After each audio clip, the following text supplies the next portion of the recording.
Bismillahirrahmanirrahim. Assalamualaikum warahmatullahi wabarakatuh. Alhamdulillahirabbil alamin wassalatu wassalamu ala asyrafil anbiya'i wal mursalin wa ala alihi wa sahbihi ajmain.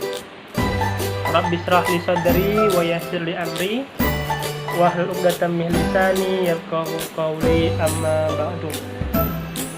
Alhamdulillah, pada kesempatan kali ini, pada hari ini, pada waktu antum masih melihat video ini, Allah masih berikan kesehatan kepada kita untuk dapat melaksanakan, untuk dapat ibadah di dunia ini.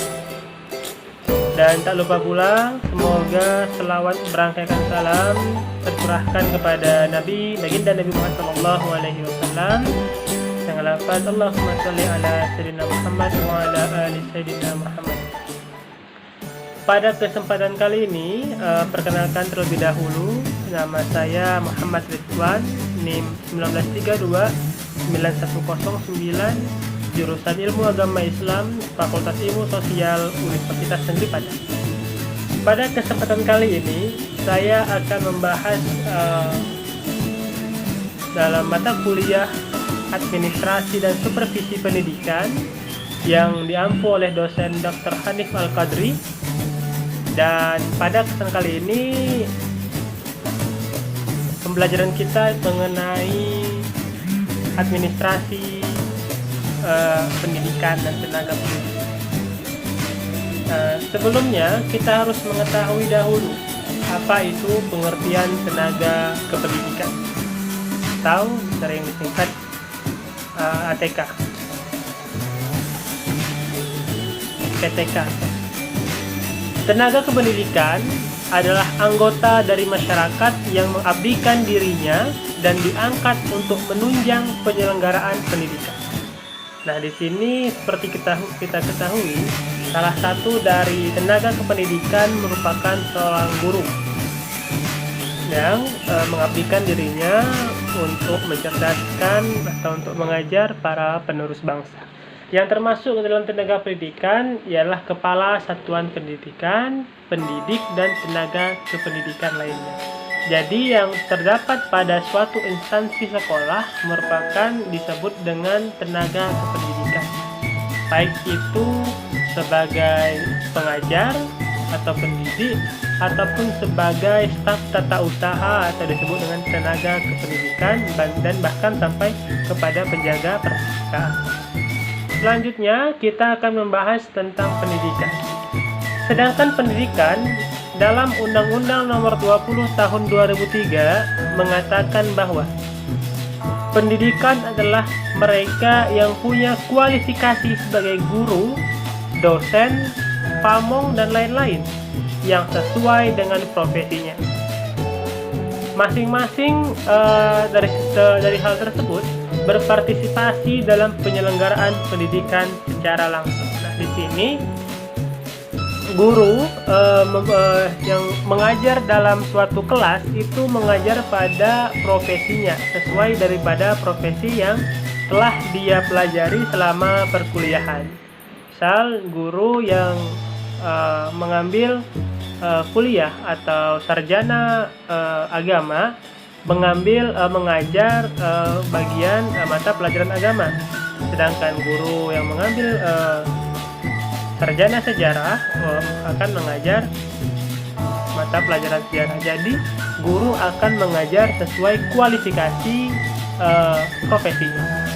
Berbicara tentang administrasi berarti kita berbicara tentang pengelolaan atau manajemen.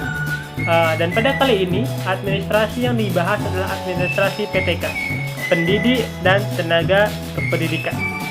Dalam hal ini ada 3 langkah dan 3 proses dalam pendidik dan tenaga kependidikan yang harus diperhatikan, yaitu yang pertama ialah proses administrasi pendidik dan tenaga pendidik. Yang pertama, pengadaan, mencari, menerima bagi calon pendidik dan tenaga kependidikan di lembaga pendidikan. Yang perlu kita ketahui dan perhatikan dalam tahap pertama ini adalah menganalisis kebutuhan pendidik. Jadi kita analisis dulu apa kebutuhan dari seorang guru atau seorang pendidik yang dibutuhkan suatu lembaga untuk menjalankan program pada lembaga atau sebuah sekolah yang membutuhkan pendidik atau guru yang mungkin disebabkan oleh pensiun, meninggal, atau dibutuhkan penggantinya. Jadi banyak faktor yang menyebabkan diperlukannya tenaga kependidikan atau tenaga pendidik. Salah satu tadi yang disebutkan adalah mungkin guru yang dibutuhkan tersebut sudah, atau guru yang ada di instansi tersebut sudah pensiun atau meninggal sehingga kita membutuhkan penggantinya. Selanjutnya kita melakukan penerimaan, tentunya akan adanya seleksi melalui tes maupun syarat. Jadi kita tidak sembarangan untuk menerima siapa-siapa yang akan menjadi pengganti dari guru yang pensiun atau yang meninggal tadi. Bagi yang memiliki kelayakan yang baik akan dipilih bukan karena adanya orang dalam. Nah, di sini terkadang dalam sistem kependidikan, sistem sekarang ini banyak yang lulus akan adanya orang dalam. Nah, itu memang harus kita tanamkan dalam jiwa kita sebagai calon pendidik nantinya. Kita tanamkan dalam hati untuk tidak berbuat seperti itu yang kebanyakan memilih karena adanya orang dalam. Kita bakalan menggunakan kemampuan dari skill dan kemampuan yang telah kita pelajari selama perkuliahan dan pengalaman kita untuk dapat pekerjaan. Selanjutnya yaitu penempatan calon pendidik atau tenaga kependidikan. Artinya, proses penempatan, penyelenggaraan atau penyeleksian bagi calon pendidik atau tenaga kependidikan harus diletakkan berdasarkan latar belakang yang dibutuhkan sesuai dengan bidangnya agar lebih efektif. Nah, tadi kita kembali lagi, penempatan guru yang sesuai akan jalurnya, yang sesuai akan sarjana yang telah diambilnya selama 4 tahun, itu sangat berpengaruh akan hasil dari pembelajaran itu. Tujuan pembelajaran bila gurunya tidak sesuai dengan pensiun, tidak sesuai dengan profesinya, maka tujuan dari kurikulum itu tidak akan tercapai. Selanjutnya, orientasi. Orientasi ini maksudnya adalah upaya memperkenalkan seorang tenaga kependidikan yang baru terhadap situasi dan kondisi pekerjaan atau jabatannya. Kita perkenalkan apa pekerjaannya, apa saja pekerjaannya selama menjadi tenaga pendidikan yang dibutuhkan kita.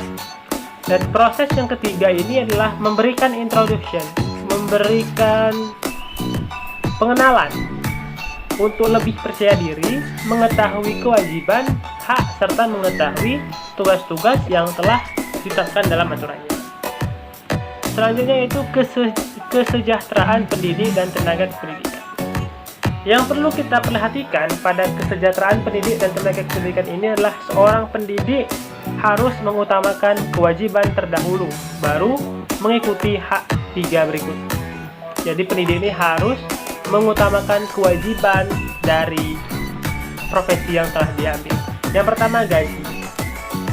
Di dalam Undang-Undang Nomor 14 Tahun 2005 tentang guru dan dosen dinyatakan bahwa yang dimaksud dengan gaji adalah hak yang diterima oleh guru atau dosen atas pekerjaannya dan penyelenggaraan pendidikan atau satuan pendidikan dalam bentuk finansial secara berkala sesuai dengan peraturan perundang-undangan.